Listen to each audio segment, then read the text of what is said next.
Census records do something no other source does.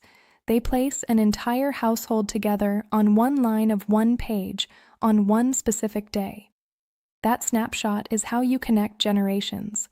Federal population schedules from 1850 onward name every person in a household with age, birthplace, and relationship to the head.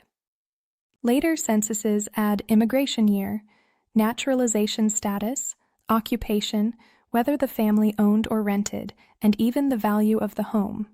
Read across the whole page, not just your family's line. Neighbors were frequently relatives, and a maiden name often appears 3 doors down. 2 practical rules save enormous time.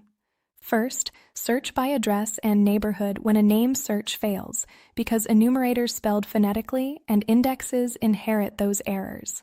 Second, remember the 72-year privacy rule, which is why 1950 is currently the most recent census available. Our research team uses census work to bridge from historical records to living people today. If this was useful, please like and subscribe. Order at peoplelocatorskiptracing.com.